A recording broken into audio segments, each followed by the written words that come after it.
ازيكم حبايب قلبي؟ عاملين ايه؟ يا رب تكونوا كويسين. وحشتوني وحشتوني وحشتوني. اخباركم ايه يا بنات؟ يا رب تكونوا بالف خير وصحه وعافيه.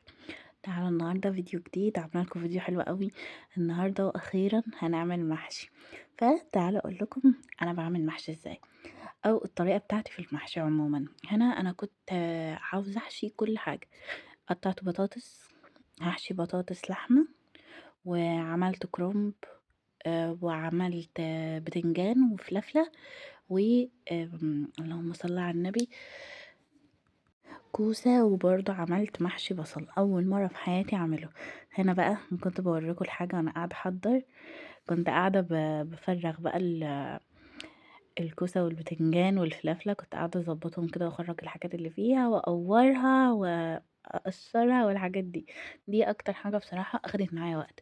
أنا في العموم لما باجي أعمل محشي بعمله على يومين. يوم بقطع في الكرنب وأنضف باقي الخضار وأقوره وكده، واليوم اللي بعده بعمل الخلطة وبقعد أحشي.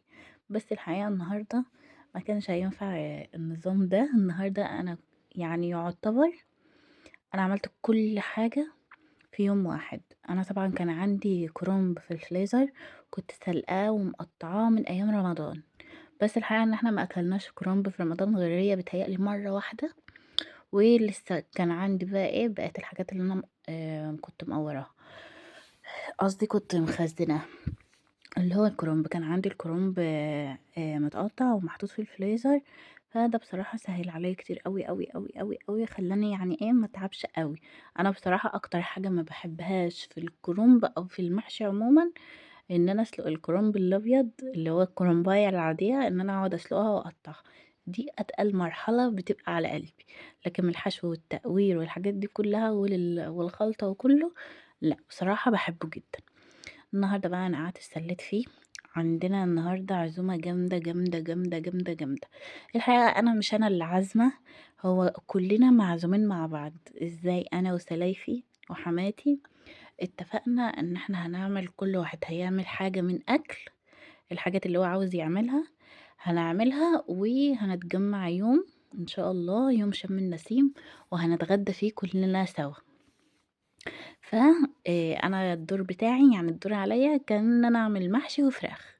هُم بقى ليهم أدوار تانية خالص، في اللي هيعمل بقى إيه، بَط، في اللي هيعمل بشاميل، في اللي هيعمل حاجات كتير أوي. كل واحد هيجهّز حاجة، وبعد كده إيه نتجمّع كلنا وهنروح إن شاء الله نتغدى مع بعض، تبقى عزومة من كُلّه، فاهمين؟ ف الدور النهارده كان عليَّ في المحشي، فحبيت إن أنا أعمل لهم محشي كل حاجة، يعني أحشي كل حاجة واضبّط الدنيا، بما إنهم سابوا عليَّ أنا فقرة المحشي، ودي بيتهيأ لي أصعب فقرة.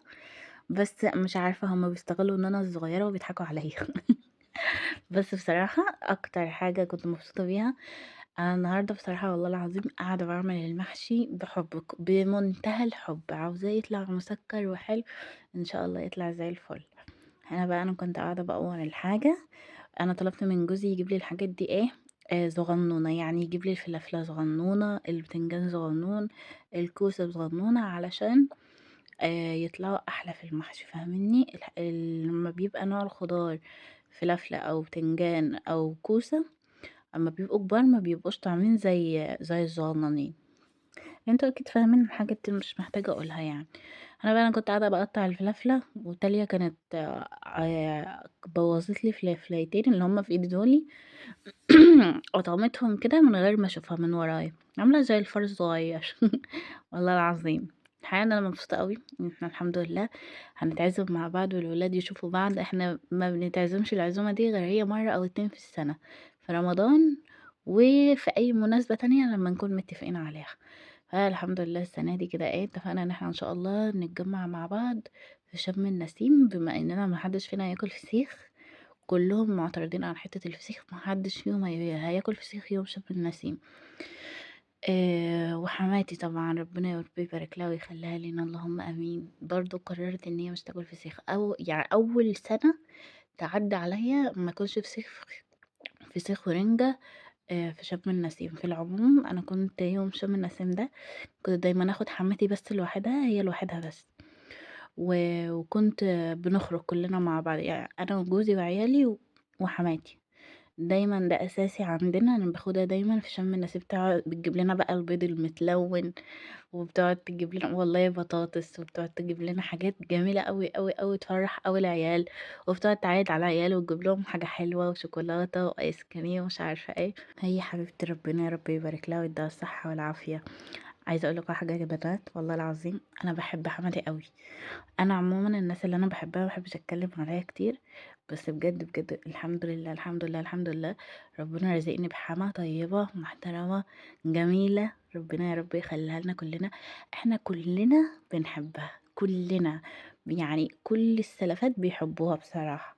بجد ربنا يخليها لينا، ويا ماما لو بتسمعيني ربنا يا رب يخليكِ ليا وما يحرمنيش منِك، وتفضلي كده البيت مفتوح بحسِك.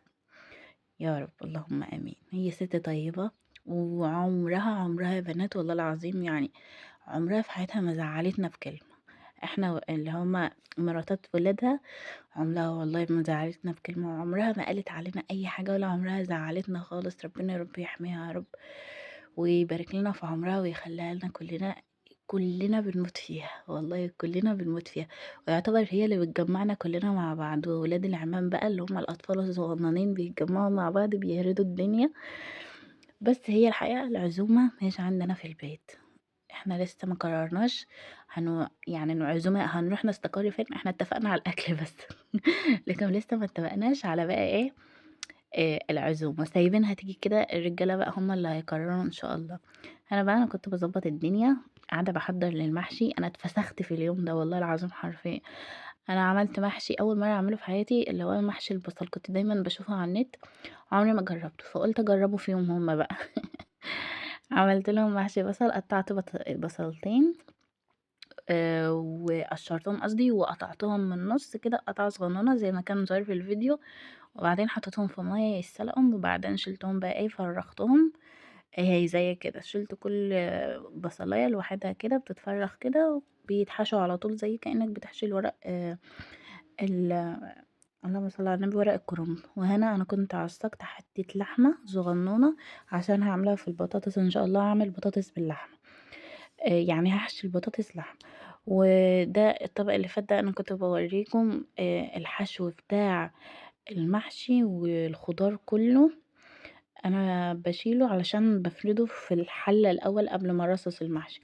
أنا كنت خلاص بقى بدأت إن أنا أحشي مع نفسي بصراحة، لإن أنا خلاص كنت زهقت من التصوير، ف قعدت حشيتهم كلّهم، عملت حلتين بس، حلة كرنب والحلة التانية اللي هي المشكلة اللي هو الخضار، وسلقت عليهم فرخة صغنونة، وخلاص على كده شايفين يا بنات الرصة قمر، قمر، قمر، قمر، والله أنا شاطرة أقسم بالله، والله أنا شاطرة، عايزاكم تشجعوني تقولوا لي أنتِ شاطرة، لإن بصراحة أنا تعبت أوي. ولو لسه مكملة الفيديو معايا لحد الآن ما تنسيش بعد إذنك تضغطي اللايك وتشتركي في القناة، وتنوريني تحت في الكومنتات وتقولي لي أنتِ بتتابعيني منين. هنا بقى كنت خلاص يعني حطيت الزيت، اسمها إحنا بنقولها ضمايطة، قدحنا للأكل. قدحت بقى حبة زيت، وقُمت كبّيتهم بقى إيه، على الحلّتين وسِبتهم بقى مع نَفْسهم طول الليل يستووا بقى على مهلهم خالص، وبس كده. الحمد لله كنت خلّصت خلاص وسِبته بقى إيه مع نَفْسه بقى على نار هادية، يتطبخ بقى مع نَفْسه وخلاص على كده الحمد لله. كده إحنا تمام وخلّصت اليوم، دي الحاجة بصراحة اللي أنا عملتها النهارده طول النهار قاعدة باطبخ في الأكلة دي. وخلاص على كده ما عملتش أي حاجة النهارده بصراحة، غير إن أنا لميت الصالة بسرعة كده بالمكنسة وخلاص على كده، ما عدتش عملت أي حاجة. لو عجبكم الفيديو يا بنات ما تنسوش تضغطوا له اللايك، وقولوا لي إن شاء الله أعمل لكم فيديوهات تانية إيه، اكتبوا لي أفكار وقولوا لي أنتم بتحبوا المحتوى بتاع الطبيخ أكتر والّا المحتوى بتاع الروتين الترويق أكتر والّا الفلوجات والخروجات أكتر. قولوا لي وأنا هاعرف من الكومنتات إن شاء الله، وبإذن الله نقدّم مع بعض أي حاجة، واللي عايزني أعمل أي فيديو أو أي نوع فيديو تقدروا إن أنتم تكتبوا لي في الكومنتات وأنا أنفذه لِك إن شاء الله. بس كده، أنا كنت قاعدة باورّيكم الأكل مجهودي مجهودي طالع في الحلتين دول. الحمد لله كده خلاص، أشوفكم على خير يا حبايب قلبي، مع السلامة، أشوفكم الفيديو الجاي.